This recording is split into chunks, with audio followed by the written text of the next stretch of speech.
Hari ini saya akan mengajar bimbingan proposal skripsi untuk kelas 4A, tingkat 4A di SDA Arjuna Medan. Karena melalui pembelajaran ini, mahasiswa dapat semakin siap untuk menyusun proposal skripsinya semester berikut.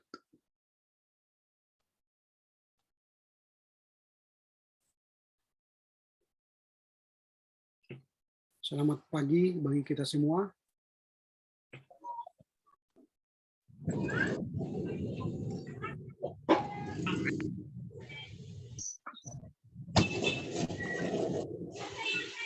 Mana kabar? Semua sehat-sehat? Selamat pagi, Pak. Selamat pagi semuanya. Sehat. Puji Tuhan, Pak. Sehat. Apakah tadi baru ikut ibadah? Ikut, Pak. Ikutlah, Pak. Ikut, Pak. Mantap.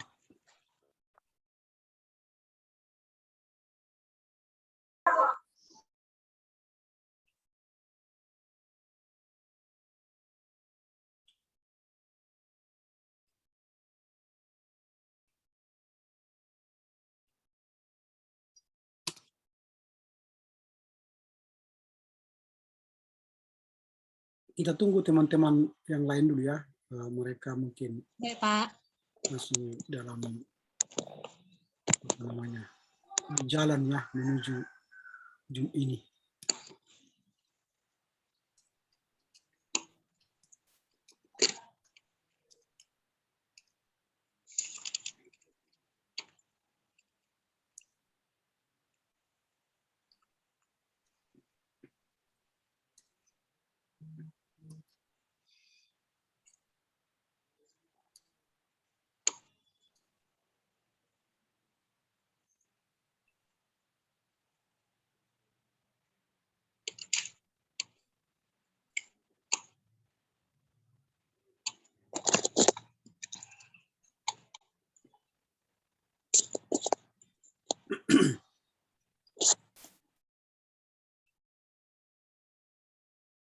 Komite kita masih tetap yang lama atau Masih, berganti? Masih ya. Oke.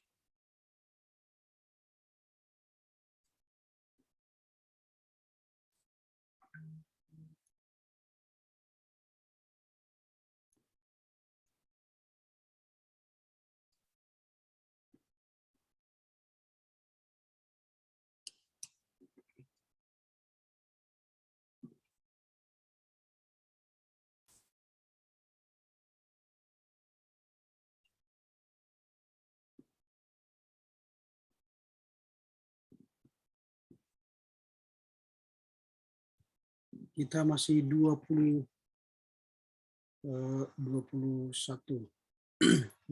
orang ya. Kita di kelas ini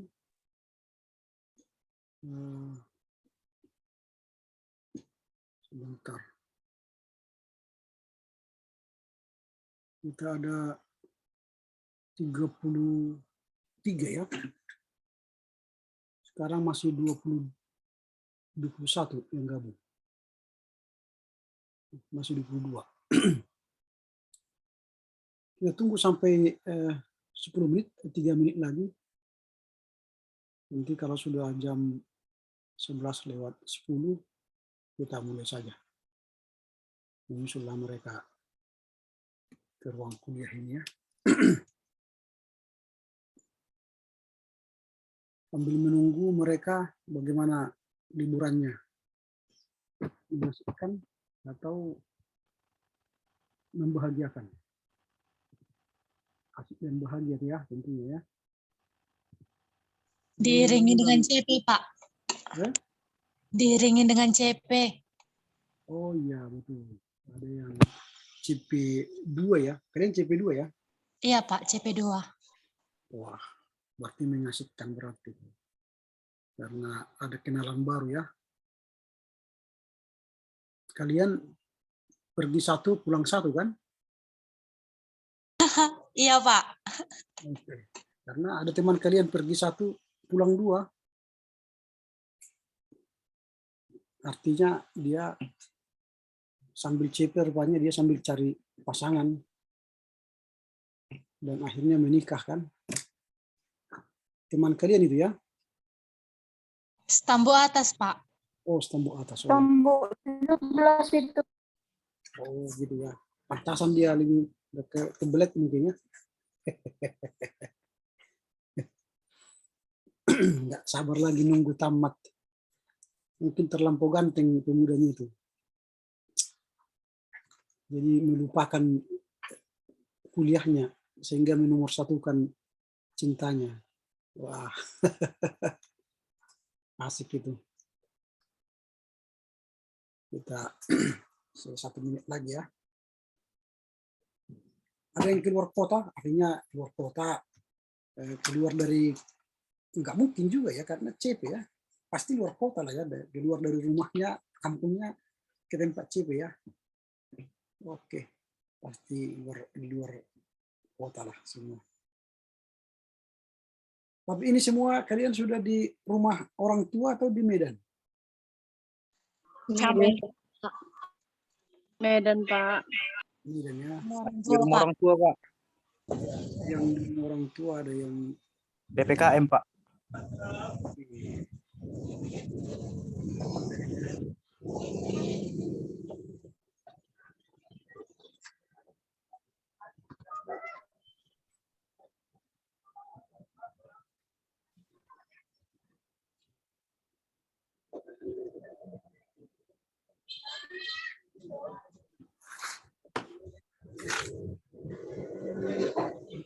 tiga orang ya, masih 23.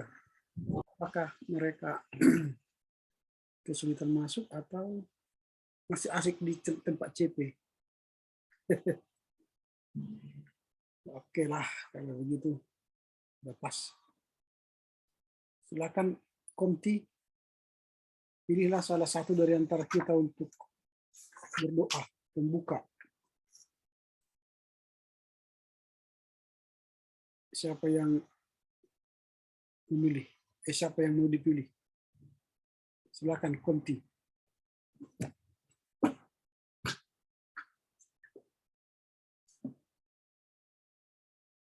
Atau ada yang sukarela sebelum ditunjuk Komti untuk berdoa?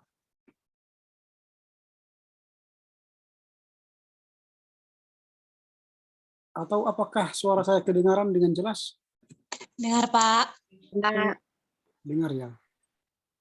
Karena pengalaman orang bersama saya kalau webinar, katanya suara saya halus. Padahal saya bukan makhluk halus. Harus bagaimana caranya biar kuat suaranya ya. Harus berteriak apa ya, pakai wow gitu ya. Aduh. Oke, siapa yang volunteer mau berdoa untuk kita?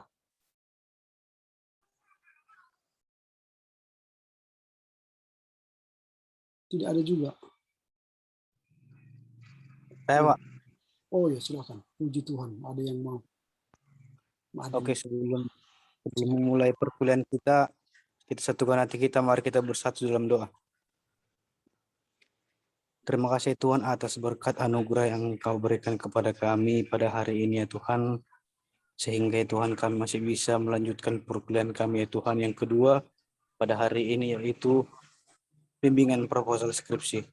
Ya Tuhan, Engkaulah yang melindungi ya Tuhan jaringan kami ya Tuhan, sehingga perkuliahan kami pada hari ini bisa lancar ya Tuhan. Buat Bapak dosen kami ya Tuhan yang membimbing kami ya Tuhan, kiranya Engkau memberikan kesehatan, kebijaksanaan agar bisa membimbing kami dengan baik. Banyak dosa pelanggaran yang kami lakukan ya Tuhan dalam kehidupan kami sehari-hari. Kami mohon ya Tuhan Engkau hapuskan agar berkat anugerah yang akan Engkau berikan kepada kami bisa kami terima dengan sukacita. Inilah doa permohonan kami ya Tuhan yang kami sampaikan melalui nama anak Yesus Kristus, Tuhan dan Juru Selamat kami yang hidup. Amin. Amin. Oke, terima kasih Jonathan Duhardo Manik. Sama-sama Pak. Oke, ini kita tunggu teman-teman kita baru gabung. Ya, sambil menunggu mereka datang ke ruang kita ini, kita mulai saja ya. Pertama, terima kasih. Selamat jumpa kembali dengan saya dengan nama yang sama, Ramli Harahap.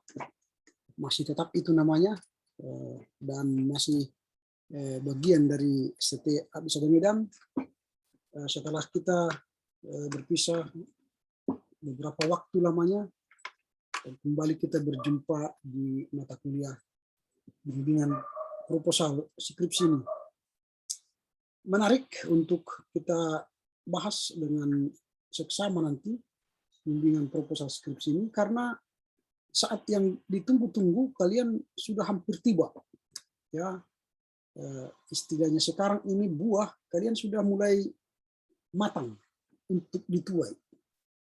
Artinya kalian sudah siap lah untuk pergi menjadi seorang bakal pelayan Tuhan, hamba Tuhan yang siap dipakai. Artinya ini kalian sudah benar-benar ready to use, ya. Tapi tentu dalam rangka persiapan kalian berangkat dari kampus harus melalui tahap-tahap sedikit lagi. Kalian akan memasuki penulisan skripsi, dan dalam penulisan skripsi itu kalian akan berjuang memberi yang terbaik. Karena 5 tahun studi hanya memberi 100 lembar kertas atau lebih. Bukti bahwa kalian adalah orang yang telah selesai menyandang gelar sarjana teologi. Dan menuju puncak yang akan segera kalian raih itu, saatnya kita akan mencoba berbincang-bincang 1 semester ke depan, mempersiapkan diri menulis proposal skripsi. Jadi proposal skripsi menjadi langkah awal menuju akhir. Jadi langkah awal menuju akhir perkuliahan, meraih cita-cita. Ya, jadi proposal skripsi ini menjadi sebuah bagian terpenting. Ada banyak orang yang tidak bisa masuk ke skripsi karena dia tidak bisa melewati proposal, ujian proposal. Dan banyak orang ketakutan mengikuti ujian proposal. Ketakutan itu sebenarnya berdasar karena dia tidak siap hendak mempertahankan, memberi ide, argumen, atau memberi paparan-paparan yang akademis untuk ditunjukkan kepada dosen, sehingga dosen menilai dia layak, acceptable untuk meneliti dan mengakhiri studinya. Nah, supaya kalian percaya diri, supaya kalian bisa memasuki tahapan yang puncak itu, itulah diskusi kita semester ini. 1 semester ke depan kita akan bergumul, berjuang untuk meraih kesuksesan. Saya percaya kalian sudah matang, karena sejak semester 1, 2, sampai semester terakhir ini kalian sudah dilatih menjadi orang-orang yang menulis paper-paper, baik itu paper pribadi, paper kelompok dari berbagai dosen. Nah, artinya kalian sudah dilatih bagaimana menulis sebuah paper akademis, paper karya ilmiah yang baik. Sehingga saya pikir tidak ada lagi hambatan bagi kalian untuk menulis proposal. Karena kalian sudah melewati mata kuliah penulisan karya ilmiah, metodologi penelitian sosial, metodologi penelitian teologi. Ini sudah kalian lewati. Artinya secara akademis kalian sudah layak untuk melanjutkan ke tahapan ini. Ini yang membanggakan saya, sehingga tidak ada kesulitan sebenarnya mengikuti mata kuliah pada semester ini. Itu ya, itu yang catatan penting bagi saya. Kemudian tentu kalian sudah banyak berbincang-bincang dengan kakak kelas kalian, abang kelas kalian, bagaimana sih proposal skripsi? Mungkin kalian sudah mempersiapkan diri atau sudah menerima catatan-catatan mereka, sehingga kalian sudah siap untuk menerima perkuliahan ini. Itu hal-hal lain yang mendukung suksesnya perkuliahan kita semester ini. Semoga hal itu bisa tercapai. Nah, tentu harapan-harapan yang besar itu sekarang berada di pundak kalian. Bagaimana kalian meraih cita-cita yang sedang kalian tunggu-tunggu ini dengan gemilang, itu tergantung pada kemampuan kalian. Saya hanya akan memberi polesan-polesan pada kemampuan akademis kalian, polesan-polesan pada kemampuan penulisan karya ilmiah kalian satu semester ke depan. Itu yang saya kerjakan di sini. Artinya saya juga bukan orang yang kompeten di bidang ini, tapi saya berbagi ilmu untuk kita, dan kalian juga nanti bisa mengajari saya dari informasi-informasi yang kalian pelajari, sehingga kita saling mengisi. Itu yang menarik dalam mata kuliah ini. Oke, saya akan mulai saja dari perbincangan kita melihat dari silabus kita. Pertemuan kita hari ini sebenarnya tidak akan begitu lama. Kita hanya berbincang soal silabus dan roadmap perkuliahan kita ke depan. Mau kemana kita ini? Apa yang akan kita garap? Apa yang mau kita ceritakan? Apa yang mau kita lakukan? Sehingga sejak awal sampai akhir nanti berjalan semua dengan baik. Itu yang akan saya sampaikan. Oke, saya akan coba share screen untuk kita. Dalam share screen ini kita akan melihat silabus dari bimbingan proposal skripsi. Nah, ini standar kompetensi. Jadi standar kompetensi adalah standar kemampuan yang akan diraih oleh mahasiswa selama perkuliahan ini berlangsung. Apa yang akan kita raih atau standar apa yang akan kita miliki, yang akan kita dapatkan selama proses perkuliahan ini. Yang pertama kita akan berbicara soal proses pembimbingan skripsi. Jadi kita akan berbicara soal proses. Jadi proses itu sangat menentukan. Karena keberhasilan tanpa proses itu mustahil. Tapi keberhasilan dengan proses itu akan memungkinkan. Jadi skripsi tidak akan bisa terjadi tanpa proses pembimbingan proposal skripsi. Jadi kita akan berbincang soal proses pembimbingan proposal skripsi. Ini akan kita bincangkan satu semester ke depan. Inilah standar kompetensi. Secara umum standar mata kuliah ini akan berbicara proses pembimbingan proposal skripsi. Jadi kita belum menyusun proposal, tapi masih membuat proses. Nah, proposal skripsi biasanya terdiri dari apa? Terdiri dari pertama itu latar belakang. Jadi harus ada latar belakang masalah yang kita akan gali, olah, selesaikan di skripsi itu. Jadi proposal tanpa masalah itu bukan proposal. Jadi skripsi harus punya masalah. Ini yang menjadi persoalan. Banyak mahasiswa menulis proposal tapi tidak punya masalah. Tidak ada masalahnya. Misalnya contoh, saya buat judul skripsi. Peran guru sekolah minggu dalam rangka meningkatkan iman anak-anak. Peran guru sekolah minggu dalam rangka meningkatkan iman anak-anak. Itu judul skripsinya, proposalnya, dibuatlah proposal. Lalu dia jelaskanlah apa itu arti peran. Dia jelaskan arti dari guru sekolah minggu. Dia jelaskan arti dari iman. Dia jelaskan arti tentang pertumbuhan anak. Sampai 15 halaman. Lalu setelah itu dia katakan, melihat masalah di atas, maka saya membuat judul skripsi peran guru sekolah minggu meningkatkan pertumbuhan iman anak. Padahal tidak ada masalah.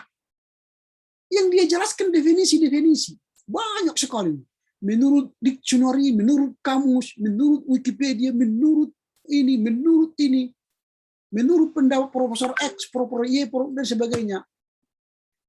Dia katakan bahwa pendidikan guru sekolah minggu tidak mampu mendidik anak dalam bertumbuh secara iman. Nah, itu tidak ada masalah sebenarnya. Dia hanya mendefinisikan arti pendidikan anak, guru sekolah minggu, lalu iman anak-anak, pertumbuhan anak-anak. Habis hampir 15 halaman. Tapi tidak ada masalah. Nah, kalau seperti itu nanti, jangan terkejut skripsi atau proposal skripsi kalian ditolak oleh dosen. Jadi yang pertama itu harus memiliki latar belakang masalah. Mengapa kalian menulis skripsi itu? Karena ada masalah. Masalahnya apa? Pendidikan guru sekolah minggu dapat meningkatkan iman pada anak-anak. Ternyata di gereja X, guru sekolah minggu rata-rata SMA. Sehingga anak-anak tidak bertumbuh imannya. Mengapa? Mengapa pertumbuhan iman anak di gereja X tidak terjadi? Jawabannya karena guru-guru sekolah minggunya ialah anak-anak SMP dan SMA. Lalu mengapa tidak ada guru-guru sekolah minggu yang berkualitas? Misalnya penatua, sintua, pertua, atau guru agama Kristen di sekolah. Mengapa tidak mengajar sekolah minggu? Itulah pertanyaan penelitian. Nah itu, karena ada masalah, maka nanti kalian mulailah menindaklanjuti. Jadi harus ada masalah. Kalau sudah ada masalah, langkah kedua dalam menyusun proposal ialah mengidentifikasi masalah. Nah tadi pendidikan guru sekolah minggu dalam rangka meningkatkan iman anak, kita identifikasi masalahnya. Masalahnya apa? Iman anak-anak tidak bertumbuh. Apalagi guru-gurunya tamatan SMP SMA. Apalagi tidak ada pendeta majelis yang bertanggung jawab dalam pembinaan pengajaran guru sekolah minggu. Ini identifikasi masalah.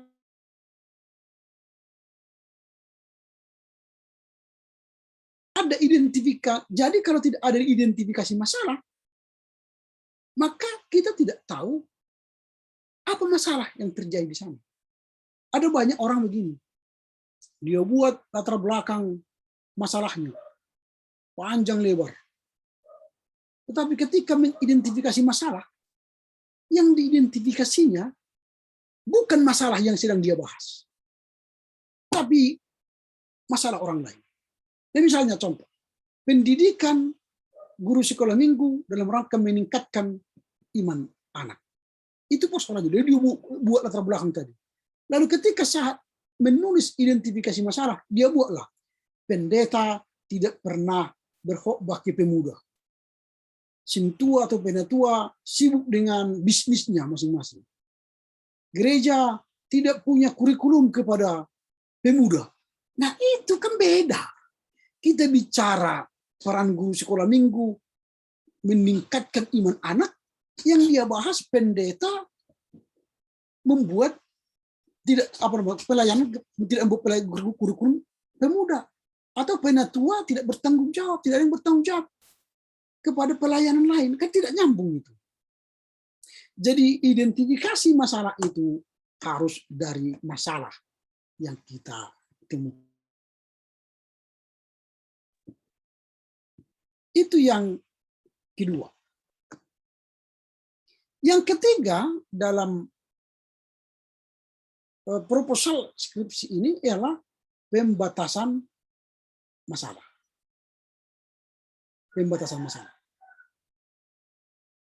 Jadi pembatasan masalah itu bagian yang ketiga.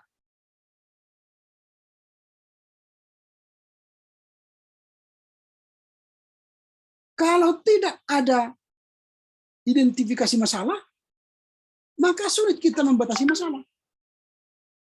Karena kita sudah tahunya identifikasi masalah, sudah tahu kita latar belakang masalah, maka kita akan mulai batasi masalah. Mengapa kita batasi? Supaya kita tidak asal menulis dari banyak hal. Misalnya tadi peran guru sekolah minggu dalam meningkatkan pertumbuhan anak. Itu luas sekali.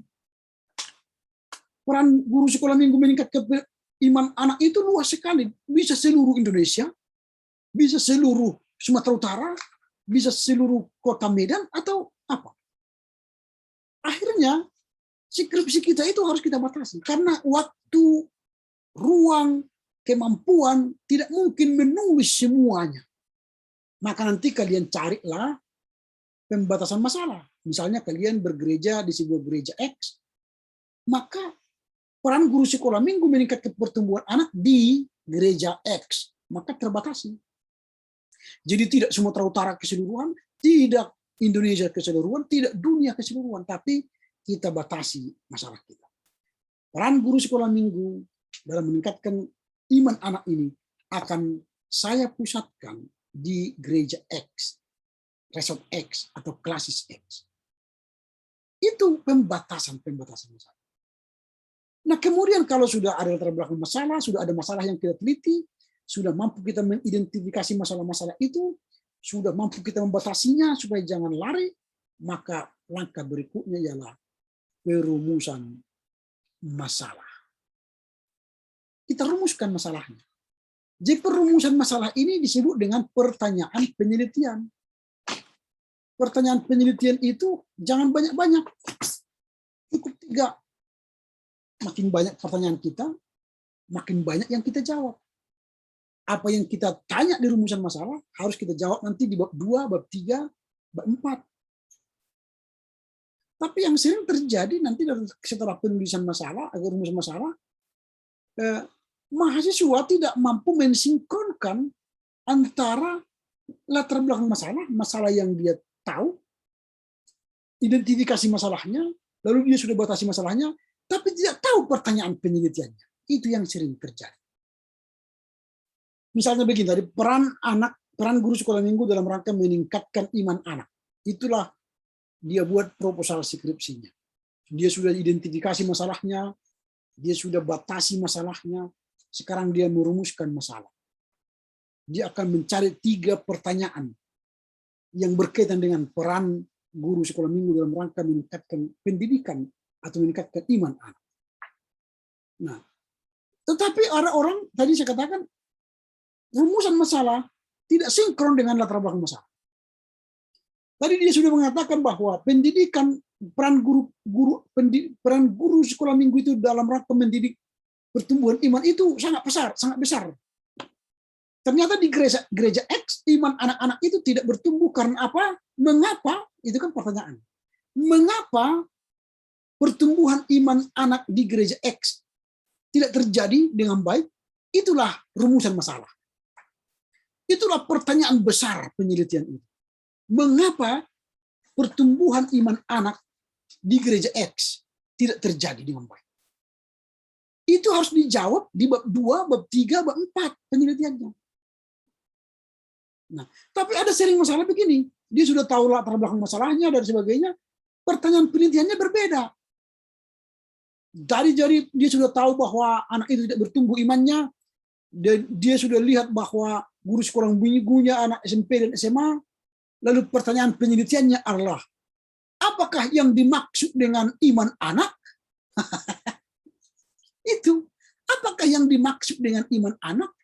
Ini pertanyaannya. Enggak nyambung itu. Atau siapakah yang akan bertanggung jawab dalam pembinaan iman anak? Itu tidak nyambung. Karena tadi judulnya peran guru sekolah minggu dalam rangka meningkatkan pendidikan anak. Nah, yang diidentifikasi bahwa anak-anak tidak bertumbuh imannya. Bahwa guru-gurunya anak SMP SMA. Bahwa gereja tidak punya kurikulum guru sekolah minggu.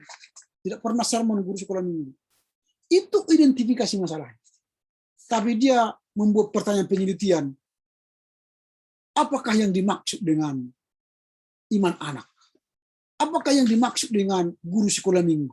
Itu bukan pertanyaan penelitian. Itu bukan. Kalau seperti itu tadi latar belakang masalah dan identifikasi masalahnya, pertanyaan penelitiannya ialah mengapa anak-anak tidak bertumbuh imannya dengan baik. Berarti ada sesuatu yang salah. Sudah ada guru sekolah minggu, ibadahnya tiap minggu, hadirnya anak-anak tiap minggu, tapi imannya tidak bertumbuh. Maka rumusan masalah pertanyaan penelitiannya adalah mengapa tidak bertumbuh. Itulah pertanyaan penelitian. Lalu pertanyaan turunannya ada dua. Carilah nanti dua pertanyaan yang mendukung pertanyaan utama itu. Mungkin pertanyaannya ialah, apakah faktor-faktor yang menyebabkan anak-anak tidak bertumbuh dalam iman? Apakah faktor-faktor? Dicarilah nanti, wawancarailah orang, atau buat angket. Mengapa mereka tidak bertumbuh? Lalu pertanyaan yang ketiga, apakah usaha gereja dalam rangka meningkatkan pertumbuhan iman anak? Berarti usaha. Tiga pertanyaan itu saja.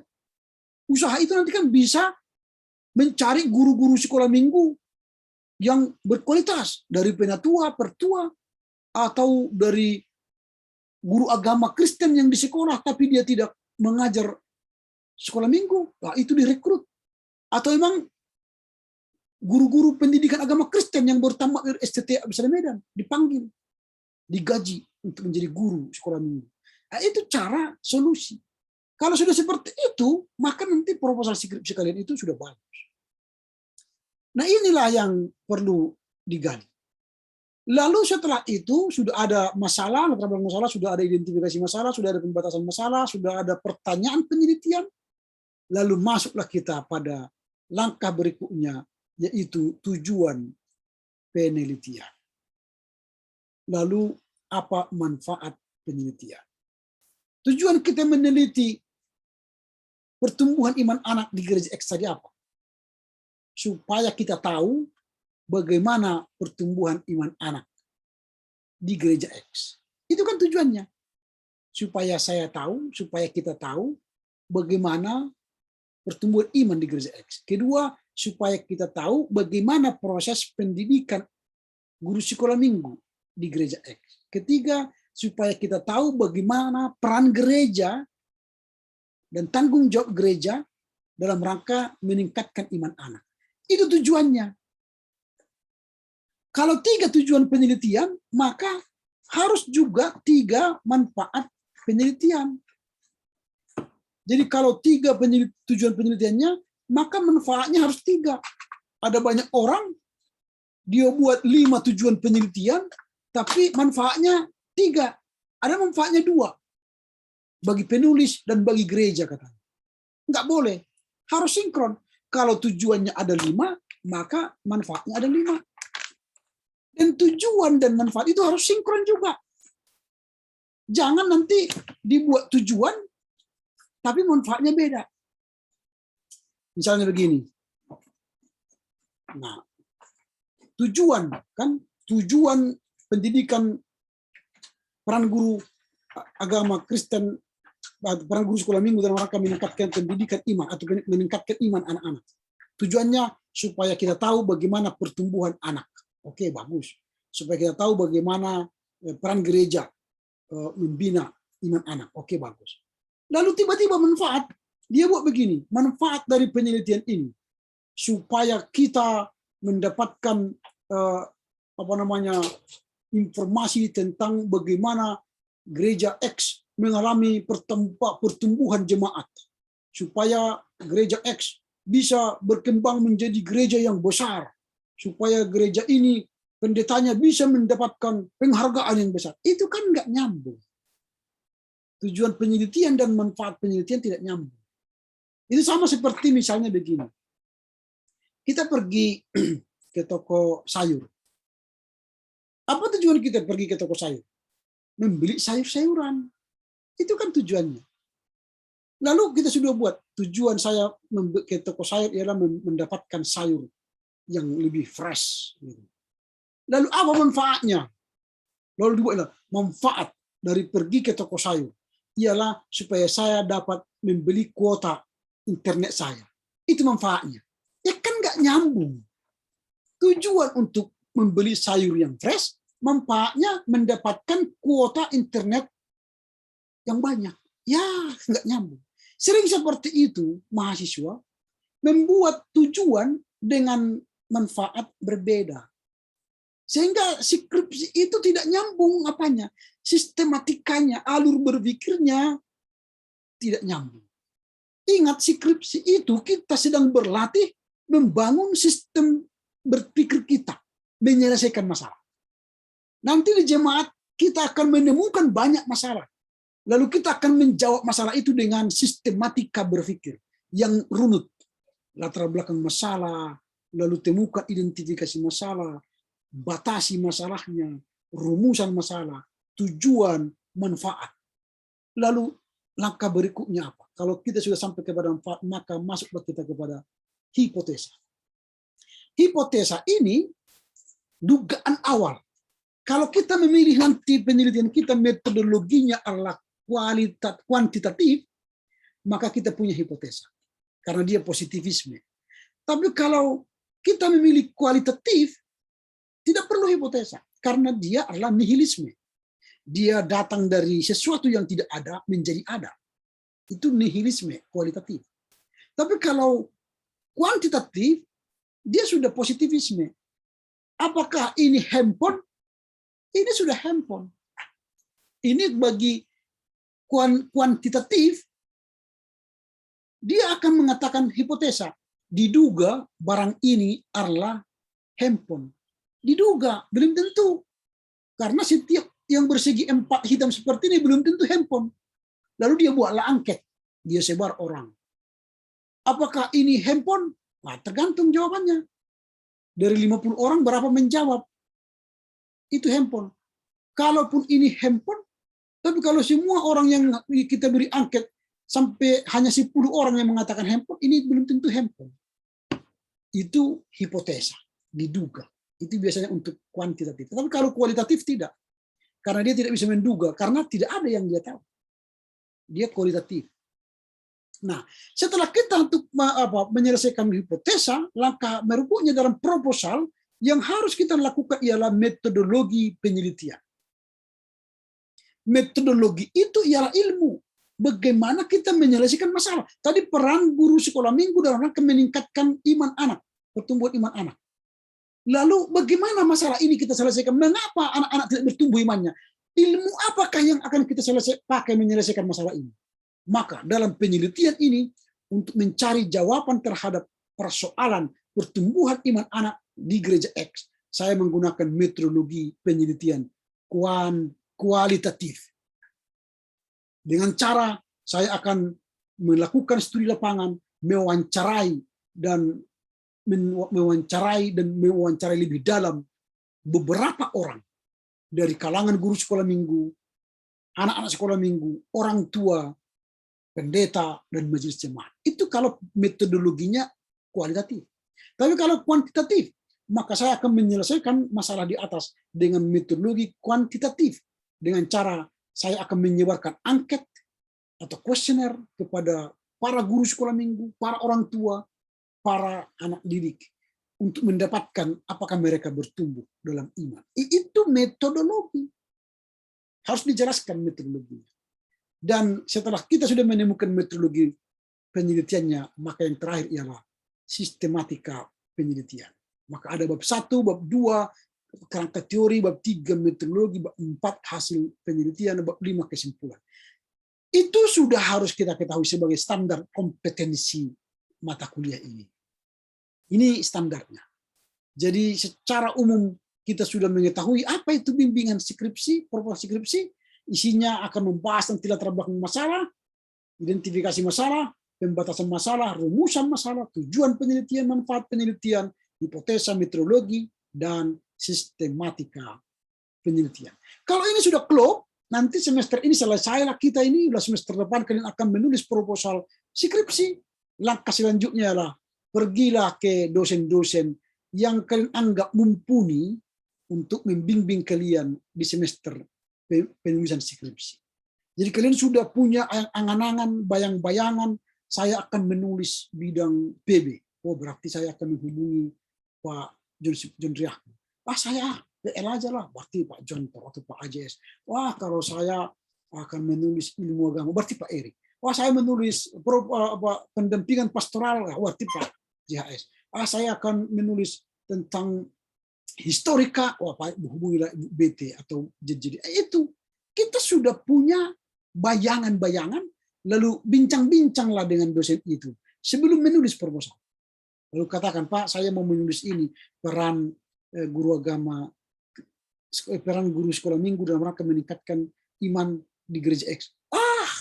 Saya nggak bisa. Itu kan Bu Mary, itu kepada Bu Mary itu. Saya nggak bisa. Atau, wah ini cocok, gue banget ini, bagus kita garap. Oke, judul skripsi, oke saya terima. Itu.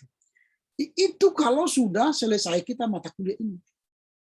Sehingga semester depan ketika dikatakan kumpul proposal skripsi, sudah ready to give, ready to send, atau ready to submit. Sudah selesai. Itu yang harus kita kerjakan semester ini, supaya nanti kalian sudah ready. Lalu apa standar atau kompetensi dasar? Tadi standarnya sudah, dasar, kompetensi dasar. Setelah kita menyelesaikan perkuliahan itu, apa yang kalian dapatkan? Kompetensi dasarnya ada dua. Yang pertama, kalian mampu menyusun kerangka proposal.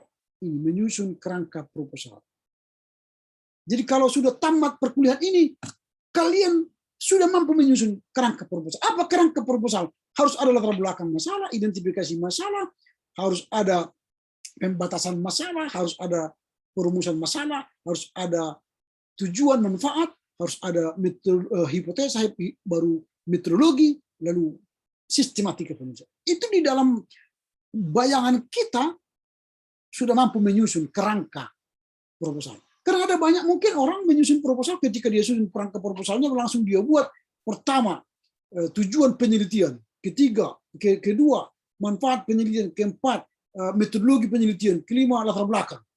Berarti dia nggak tahu cara menyusun proposal. Kalau sudah seperti itu caranya, nanti pasti dosen mengatakan, aku udah kuliah dulu kau bimbingan proposal lagi, ulang. Gitu.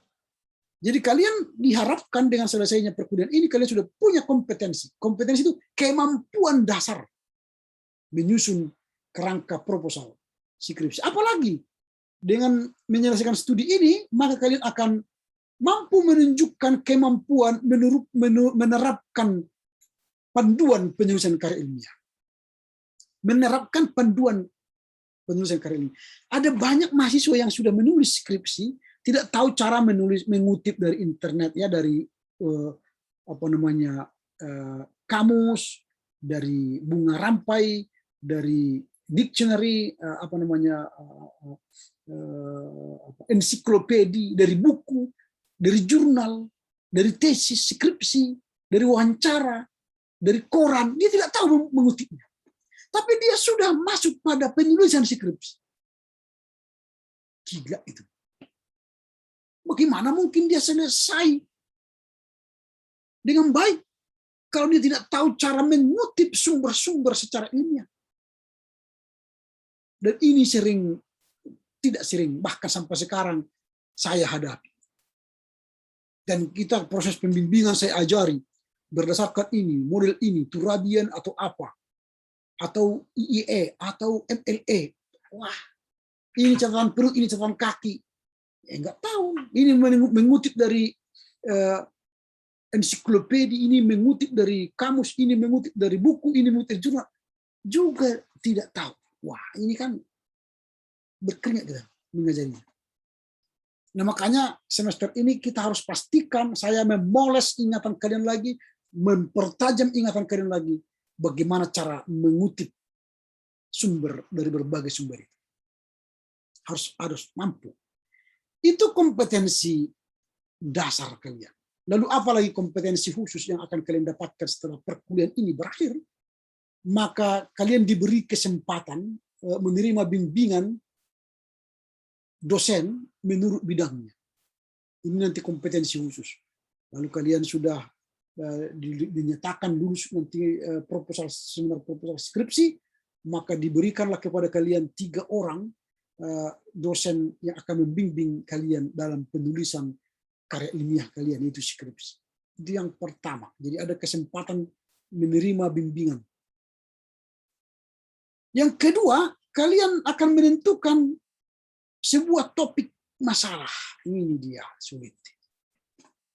Jadi kalau mahasiswa yang hendak menulis proposal skripsi tidak memiliki topik masalah yang hendak dia tulis, saya nyatakan dia tidak berhak, bahkan tidak layak menulis proposal skripsi. Makanya di semester depan kalian akan diminta untuk menulis proposal skripsi, jangan tunggu semester depan mencari topik masalah itu, tapi sekaranglah cari topik masalahmu. Atau saya katakan lebih jauh lagi, waktu semester 2 kalian belajar penulisan karya ilmiah, lalu semester berikutnya ada MPT, mata kuliah metodologi penelitian sosial dan metodologi penelitian teologi, di situ sebenarnya kalian sudah menentukan judul skripsi kalian. Sudah menemukan topik-topik masalah yang harus kalian tulis sebagai karya ilmiah.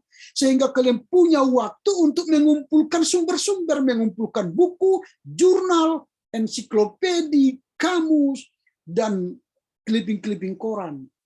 Sehingga ketika kalian menulis, sumber kalian sudah banyak. Tapi kalau semester depan kalian menulis proposal, lalu di situ cari bahan, di situ cari masalah, topik masalah, Allahu a'lam lah berkualitas skripsi kalian. Saya ragu skripsi itu berkualitas. Kalau saya tanya sekarang, siapa yang sudah tahu judul skripsinya sekarang? Sudah ada yang tahu? Topiknya saja, topik besarnya. Saya nanti akan bidang PB atau bidang historika. Sudah ada yang tahu topik apa? Ada yang tahu apa yang mau dia tulis? Enggak tahu kan? Belum tahu. Gimana caranya mau menulis skripsi dengan baik kalau sekarang pun belum tahu dia apa yang mau dia tulis? Makanya kalau saya bimbingan CP, saya katakan kalian sebenarnya sudah bisa menjadikan CP ini sebagai skripsi kalian kalau kalian tulis dengan baik. Maka bimbingan CP saya menulis makalah, tidak hanya membuat laporan, bangun pagi jam 5 berdoa, baca Alkitab, pertanyaan, pimpin Moria, enggak, itu tidak CP bagi saya itu. CP bagi saya dia mengeluarkan karya ilmiah. Lalu itu akan bisa ditingkatkan menjadi skripsi. Banyak mahasiswa saya yang saya bimbing CP menulis skripsinya dari laporan CP-nya. Sehingga dia tidak cari masalah lagi, sudah punya masalah. Dia sudah meneliti sejak awal. Ketika dia menulis, dia sudah punya modal. Tapi kalau di situ kalian membuat proposal baru cari-cari masalah, pergi ke kamar mengurung diri berpikir-pikir, apalah masalahnya. Gini-gini, kayak orang gila. Ya aduh, terlambat sudah. Lagunya gitu, terlambat sudah. Kau datang padaku, gitu itu. Orang sudah punya masalah, sudah menulis latar belakang, sudah menulis tujuan penelitian, kita masih berpikir-pikir, apa ya? Siapa lah dosen pembimbingku ya? Siapa? Masih begitu. Waduh. Terlambat itu kawan. Jangan lagi. Sekarang mulailah pikirkan. Supaya nanti ketika menulis proposal itu, kamu sudah ready, sudah siap. Itu ya, harus tahu topik masalah. Kalau tidak ada topik masalah yang mau ditulis, ya susah menulis skripsi. Yang ketiga, kemampuan khusus ialah mampu merujuk pandangan para ahli dari buku-buku. Wah, ini paling susah. Ketika ditanya, apa buku utamamu dalam proposal skripsimu ini? Enggak tahu, Pak, katanya. Apa buku utama yang kau gunakan dalam menulis skripsi ini? Enggak tahu, Pak. Itu paling konyol. Paling konyol. Jadi sekarang kalau kalian ingin menulis skripsi, proses skripsi semester depan, carilah buku utama yang akan kalian jadikan sebagai teorimu dalam menulis skripsi. Sekarang baca berulang-ulang. Kalau misalnya bukunya setebal ini, contoh ini, Ya dibaca. Baca pelan-pelan. Apa yang maksud kawan ini? Lalu inilah nanti yang menginspirasimu menulis skripsimu. Jadi kalau ada lagi buku lain, tambah lagi buku lain. Udah 3 buku, 3 ahli yang kita baca, maka gampang menulis skripsi. Tapi kalau ditanya, buku apa yang kau baca? Enggak tahu, Pak, masih cari-cari. Cari dia apa? Di kolom langit. Kalau dapat ya syukur. Tapi enggak dapat, kapan skripsinya tamat? Selesai. Enggak tahu. Bagaimana Pak buamu? Iya Pak, masih cari buku. Ya, waktu jalan terus, Bung. Waktu enggak bisa kita tahan. Waktu jalan terus. Maka ketika kumpul skripsi baru kefefet. Kayak besok ini kumpul skripsi. Ini masih banyak belum selesai. Pak, tolong Pak, baca Pak. Ya, itu namanya skripsi kefefet. Kefefet ditandatangani supaya ya udahlah, tamatlah kawan ini. Kasihan orang tuanya udah tunggu 5 tahun nggak tamat-tamat kan. Tapi ya kualitasnya kualitas kefefet. Sarjana kefefet namanya. Asalnya jangan sarjana COVID kan. Itu makanya perlu membaca buku. Kalau tidak punya banyak buku, bagaimana kualitas? Dia daftar buku itu di skripsinya, tapi dia tidak pernah lihat si buku itu mulai awal menulis sampai tamat, dia nggak pernah dia lihat buku itu. Itu mahasiswa sekarang. Dia menulis buku, catatan kakinya panjang kali, berbahasa Inggris, berbahasa Jerman, berbahasa Belanda. Tapi nggak tahu dia bukunya warna apa, bentuknya bagaimana. Nggak tahu dia. Karena dia copy paste dari tulisan orang. Dan itu saya tahu. Sekarang ini kami sudah pelatihan pelatihan Turnitin. Nanti kepada kalian itu akan diberlakukan. Kepada yang sekarang masih berbahagia mereka. Tidak kami berlakukan Turnitin. Turnitin itu akan melihat similarity, plagiarism. Kami masukkan nanti message, keluarlah plagiarisme. Siapa yang plagiarism, similarity-nya berapa. Kalau tidak, kalau lewat dari 20% tidak layak diuji. Akan dikembalikan kepada kalian untuk memperbaiki. Kalau di bawah 20% baru bisa ujian skripsi. Kepada kalian itu sudah diberlakukan. Hati-hati, Bung. Jadi mulailah punya buku sejak sekarang. Baca buku itu, dalami, mengerti. Baru berani kamu menulis proposal dan menulis skripsi. Kalau tidak, hati-hati, Bung. Bukan menakut-nakuti sih, tapi ya supaya berkualitas saja skripsi kalian itu. Lalu kompetensi khusus berikutnya apa? Mengajukan proposal skripsinya sesuai jadwal. Ini yang sering terjadi. Besok deadline, baru sekarang dia mengerjakannya. Baru pas lewat, Pak tolonglah Pak, mati opung saya, mati apa, mati kambing saya, mati ayam saya. Gak bisa lagi kawan. Gak punya alasan lagi. Lewat ya lewat, tahun depan aja. Jadi jangan menulis terburu-buru. Tapi kalau misalnya dikatakan proposal skripsi akan dikumpul tanggal 23 Agustus, tanggal 1 Agustus diserahkan. Wah, itu sudah berarti dia siap. Sudah punya kemampuan melakukan penulisan skripsi. Tapi kalau diantar pada waktunya saja, kefefek lagi, ya kita pastikan dia ini skripsi-skripsian. Itu kompetensi khususnya. Jadi selesaikan, berikan pada jadwal yang sudah ditentukan. Dan terakhir, dengan selesainya nanti perkuliahan kita ini, ketika kalian ujian proposal skripsi, kalian mampu apa? Menjelaskan, mampu apa? Menggambarkan, mampu apa? Menjawab, dan mampu mempertahankan topik proposalnya pada ujian skripsi. Itu harus kalian perhatikan. Menjelaskan, menggambarkan, menjawab, mempertahankan. Ada pengalaman kami, ujian proposal ini kan, dia buatlah judul skripsinya, pendampingan pastoral kepada Ibu X yang diceraikan oleh suaminya. Wah, keren, bagus. Lalu saya tanya, kamu kenal dengan Ibu X ini? Tidak, Pak. Kamu tahu apa persoalan mereka? Tidak, Pak. Lalu mengapa kau tulis ini sebagai judul skripsimu? Karena saya dengar dari teman, Pak. Wah, keren kan?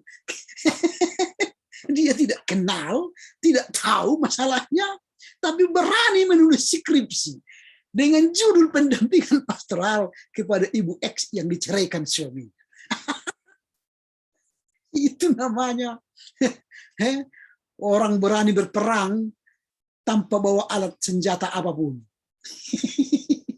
Sudah di depan musuh, di sana sudah pakai senjata FN kaliber 16, dia tidak bawa apapun, tidak bawa pisau, tidak bawa tongkat, tidak bawa ketapel. Dia hanya berani berperang. Ayo, lawan aku, katanya. Di sana sudah senjata kaliber FN 16. Menurut kalian di mana posisinya nanti? Masih posisi seperti itu. Kalau posisi seperti itu, kawan, tunggulah semester berikutnya menulis. Kalau belum siap, tidak mampu menjelaskan, menggambarkan, mempertahankan topik yang kalian sampaikan, urungkan niatmu menulis proposal skripsi. Oke, sampai di sini dulu penjelasan saya. Mana tahu ada pertanyaan? Dipersilih, silakan. Ada yang mau bertanya?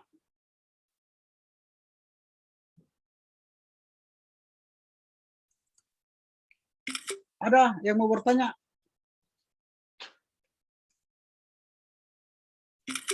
Atau sudah jelas? Atau sama sekali tidak dimengerti?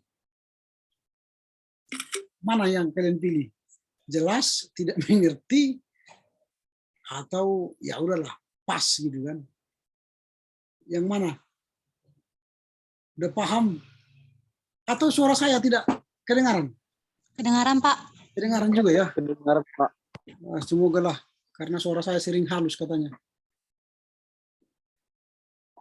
Haleluya. Sambil minum kalian ya. Kalau ada kopi di situ silakan.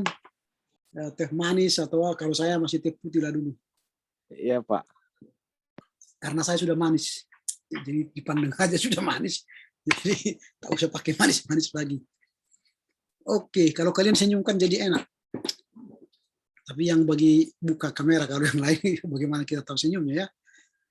Oke, kalau tidak ada saya lanjut lagi. Kalau yang lain-lain ya, kalau yang lain-lain yang seperti yang dulu-dulu itu tidak perlu saya jelaskan lagi karena kita sudah pernah jumpa ya, sudah pernah jumpa dengan saya di kelas, sehingga tidak akan saya jelaskan lagi soal sistem penilaian ya, kehadiran, presentasi, UTS, UAS sudah jelas 20%, 25%, 25% dan 30%, itu juga tidak perlu saya jelaskan soal standar penilaian kan. Kemudian soal tugas kelompok, laporan baca, laporan kelompok itu juga tidak perlu saya jelaskan. Nanti saya akan tuliskan di silabus apa yang kalian baca dan bagaimana kalian akan melaporkannya. Karena ini daring, nanti laporan bacaan kalian itu yang 3-4 lembar atau 3-5 lembar itu kalian juga bacakan, tapi durasi 5 menit, jangan lebih. Ada yang bernafsu kali dia sambil bergaya jadi 15 menit, nggak usah, 5 menit aja, supaya nanti didengar temanmu dan kami baca, lalu nanti kita akan diskusi di WA group.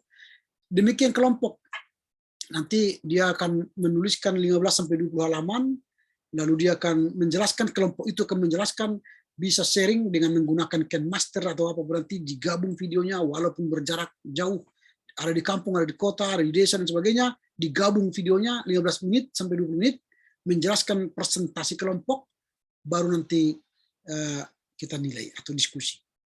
Nah, jadi 2 tugas ini, baik tugas pribadi dan tugas kelompok ini nilainya 25%. Nah, berjuanglah sejak awal, baru nanti setelah itu baru pembagian kelompok nanti diserahkan kepada komite untuk membagi kelompok, nama-nama kelompoknya random ya, jangan nanti itu aja gitu. Kemudian tambahannya kalau kita dulu kuliah 5 menit masuk ruangan itu dianggap sudah tidak hadir, tapi kalau di ruang Zoom ini kita berilah waktu 10 menit tidak datang dia dianggap tidak hadir. Kalau nanti dia masuk pada 15 menit berikutnya silakan saja, tapi dia sudah dianggap tidak hadir. Gitu ya. Itu tambahan yang sudah biasa. Lalu terakhir yang juga perlu saya sampaikan, ini juga perbincangan kami ketika kami bertemu dengan perguruan tinggi yang lain di Indonesia dalam kuliah daring ini, bagaimana perkuliahan daring ini kita atasi, hampir sama semuanya ya persoalannya, bahwa mahasiswa di seluruh Indonesia memiliki kesamaan persoalan.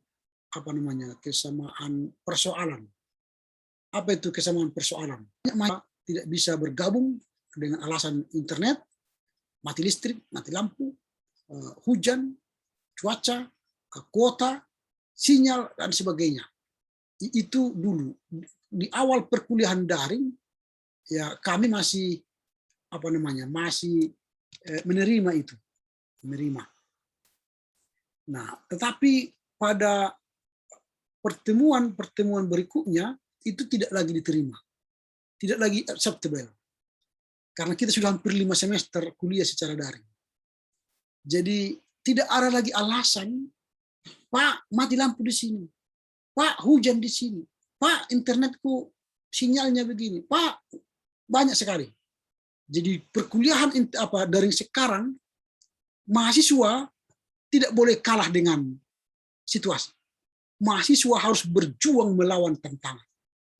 Kalau misalnya sekarang kita mau kuliah jam 11 sampai 12.40, sebelum jam 11, caslah handphone supaya tidak ada lowbat. Lalu sebelum kuliah cek kuotamu, masih mampu nggak? Ini sudah tinggal 500 MB, padahal ini butuh 1 GB. Wah, udah isi ulang. Lalu ketika Pak di sini tidak ada sinyal, pergilah ke tempat lain yang ada sinyal. Pak di sini mati lampu, carilah lampu yang hidup. Pak di sini hujan, pergilah ke tempat yang tidak ada hujan. Itu mahasiswa. Tapi kalau kalian SMP, SMA, Pak mati lampu di sini, ya tidurlah kau nak ya. Itu kita buat. Apalagi, gak mungkin lagi kita suruh dia pergi. Dia masih SMP, SMA, nanti takut dia orang di luar sana. Tapi kalau mahasiswa masih membuat alasan seperti itu, Pak, ini sinyal kurang. Iya, nggak bisa kawan, nggak bisa lagi, not acceptable lagi, nggak bisa lagi. Tidak ada lagi kompromi tentang hal seperti itu. Kalau misalnya di rumah kita hanya 2 jaringnya, 2 di sini, pergi ke rumah si Ali atau ke rumah si Jutak yang di sininya 45 kan, di situ aja dulu. Atau pergi ke warkop, di situ misalnya penuh, beli kopi 1 gelas, minum lama-lama sampai 2 jam, kan pelan-pelan minumnya. Gitu. Supaya jangan diusir dari situ kan. Tapi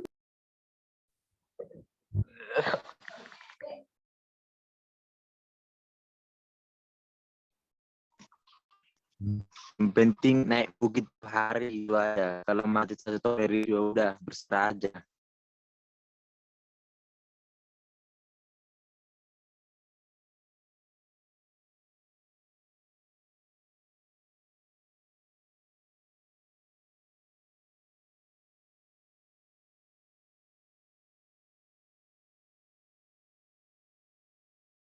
Suaranya Pak. Bapak mati. oke, pastikan gawean kita ini mampu mengoperasikan Zoom atau Meet. Karena Zoom dan Meet sama. Yang masalah ialah handphonemu full memory. Jadi seringlah membersihkan handphone. Semua foto-fotomu yang selfie-selfie dan sebagainya, buang aja kalau tidak perlu. Simpan di Facebookmu, simpan di Google Box-mu, atau Google Drive-mu, Dropbox, simpan di laptop, simpan di mana? Di hard disk, extra hard, di situ simpan. Jangan biarkan semua di sini video-video TikTok maupun di situ semua. Ya nggak bisa dong muter. Karena video TikTokmu sudah puluhan ratusan TikTok di sini. Ya diputar pun nggak bisa-bisa. Ya nggak bisa. Ya kurangi dong. Kalau kau ingin kuliah sukses, ya kurangilah. Mana yang penting? TikTokmu kau simpan di situ atau kamu kuliah? Kalau memang mau TikTok, ya udah TikTok aja. Tapi kalau mau kuliah, ya pilih, hapus semua. Clear chat, clear video, clear semua foto-foto. Kecuali fotomu dengan si doi, ya simpan lah biar bisa kau lihat kan. Tapi kalau foto dengan opung, dengan tulang, udahlah delete aja lah. Paling simpan dia apa di Facebook. Bertemu dengan tulang dan opung. Indah sekali. Udah upload, tersimpan itu situ kan. Tapi kalau dengan si doi, ya simpan lah kan. Nanti sambil belajar, sambil lihat menyemangati kita kan. Gimana nih, wah udah makannya kau sayang. Itu semangat kita kuliah lagi kan. Enggak apa-apa lah. Tapi yang jelas, jangan alasan Google Meet tidak bisa Pak. Google Zoom nggak bisa Pak. Bisa, tergantung kamu lihat handphonemu itu. Bisa. Kalaupun memorinya rendah, tapi kalau sudah dikosongkan semua, bisa. Nah itu. Jadi usahakanlah. Jadi tidak ada alasan karena penuh atau tidak ada jaringan, bukan karena gawe kita yang salah fungsikan. Nah itu ya. Lalu mengapa Zoom saya pilih? Ini juga harus saya sampaikan. Kalau Meet, seperti tadi, nggak bisa saya mute all. Dia bicara sama opungnya sambil kuliah kan. Ambilkan dulu itu, Cok. Iya, kau ribut kali kau. Kedengaran semua. Apalagi ada apa panangganya situ kan sambil kita ribut kali kan. Kalau Google Meet nggak bisa ditutup. Tapi kalau Zoom, waduh, ini langsung mute all bisa kan. Kemudian itu Google Meet bisa semua orang share screen. Kita sedang ngajar, share screen, dia pun dibuatnya share screen, latah gitu. Nah itu juga. Nanti salah share lagi. Share yang lain-lain bahaya kan. Nah, jadi ya dihindarilah. Nah banyak. Baru kemudian Google Meet tidak bisa direkam. Kalau saya rekam di laptop saya ini bisa saya rekam, tapi memakan memori yang besar. Misalnya 1 jam seperti ini, bisa 5 GB. Ketika saya upload ke YouTube, bisa 1 malam baru selesai. Karena 5 GB. Tapi kalau Zoom seperti ini, kalaupun 3 jam kita paling-paling nggak sampai 1 GB. Lalu ketika saya masukkan ke YouTube, supaya bisa kalian tonton ulang lagi di rumah, itu paling-paling 25 sampai 30 menit selesai. Nanti ini setelah ini sudah saya masukkan ke YouTube. Belum makan siang nanti sudah saya kirim sama kalian. Lalu kalian bisa menonton ulang, mengulang-ulang. Ini enaknya kuliah daring ini. Bisa mengulang-ulang perkuliahan. Kalau onsite kan nggak bisa. Apa tadi bilang dosen? Gak tahu aku, udah lupa. Kalau sekarang apa dibilangnya? Buka aja YouTube. Wah, ulangi. Menit ke berapa? Oh ini, udah ulangi lagi. Bisa diulang-ulang. Apa? Kan bisa kan? Kalau yang onsite nggak bisa. Kalau nggak dicatat nggak diingat. Kalau ini bisa ulang-ulang. Mau 100 kali senyum si Aldi Ginting bisa saya lihat nanti. Oh senyum berkali-kali kan bisa diulang-ulang kan. Itu mengapa saya pilih Google Zoom. Oke, sampai di sini dulu. Ada kira-kira pertanyaan sebelum kita tutup perkuliahan ini? Kita hanya bincang-bincangnya ini di awal-awal perkuliahan ini. Cukup jelas? Nothing, Pak. Oke. Mungkin sudah mulai lapar ya. Hampir Iya, Pak. jam 1:30. Mau masak lagi kalian kan? Aku udah selesai masak tadi. Tinggal makan ini. Aku tinggal makan, Pak. Wah. Tadi pun tinggal makan, Pak. Dari Bapak. Ada masak tanggo-tanggo, nani gotaan. Enak. Mantap. Saya Tabu naik dah, Pak. saya belanja ke apa tadi? Tabu. Ada kondisi masih hidup dari Aceh. Masih hidup dia. Jadi dipotong ada darahnya. Wah, keren. Gondit punya darah kan. Lalu saya masak pakai darah. Keren. Tapi kalian ada yang patang nggak darah? Pantang mudar. hajar semua, Pak. Ada hajab semua ya, hantam semua ya. Iya Pak, Pokoknya, tetap semua Pak. pokoknya yang berkaki 4 dimakan. Meja pun sebenarnya dimakan, itu pun kalau lembek karena kerasnya meja itu. Oke, kalau tidak ada lagi, saya pikir sampai di sinilah dulu. Karena memang aturan menteri kuliah daring ini usah lama-lama katanya. Karena makan banyak kuota kan. Sekarang harus cepat-cepat. Mudah-mudahanlah kalian tidak marah. Karena memang aturan menteri itu. Kalau 2 SKS sekarang hanya 50 menit peraturan menteri, 2 SKS. Padahal kalau bertemu langsung 2 SKS 1 jam 40 menit kan. Kita masuk tadi jam 11, harusnya jam 12.40 berakhir kan. Itu kalau duduk on site. Tapi kalau di daring menurut peraturan menteri hanya 50 menit 2 SKS. Tidak sampai 1 jam. Tapi ya mengajar tidak sampai 1 jam, gimana caranya? Cepat-cepat waktu gitu ya. Mudah-mudahanlah kita belajar nanti. Belajar 50 menit 2 SKS. Oke, tetap jaga kesehatan. Salam buat keluarga, bapak, ibu, orang tua. Ya, terus bersemangat ya menyelesaikan CP-nya ya. Sudah bagaimana? CP-nya sudah selesai? Sudah, Pak. Sudah terekam, tidak lewat deadline kan? Sudah, Pak. Oke, baiklah, pengalaman-pengalaman indah itu menjadi bagian yang tidak terpisahkan dari kehidupan kalian kelak. Baik, silakan Komti memilih dari kita untuk menutup dengan doa. Atau buka dulu kameranya supaya saya foto. Biasanya kan begitu ya. Ada yang ingin foto, ya biar kita foto. Ayo, buka kamera biar kita foto bersama. Oke, 1. Ini si Shirley belum buka, oke. 1, 2, 3. Ini saya ke halaman 2. Ke halaman 2 ini Yemima Damanik belum. Ika, Adelia, Dani, Jeremy, Iin belum. Aldo belum. Oke, mungkin susah di sana buka, saya foto aja ya. Oke, sekali lagi. Senyum. Oke, dengan demikian berakhirlah perkuliahan kita. Silakan Komti untuk memilih salah seorang dari kita untuk memimpin dengan doa, dalam doa. Oke, baiklah, karena perkuliahan kita sudah selesai, kita tutup doa yang dibawakan oleh Saudara Samuel. Oke, silakan Samuel.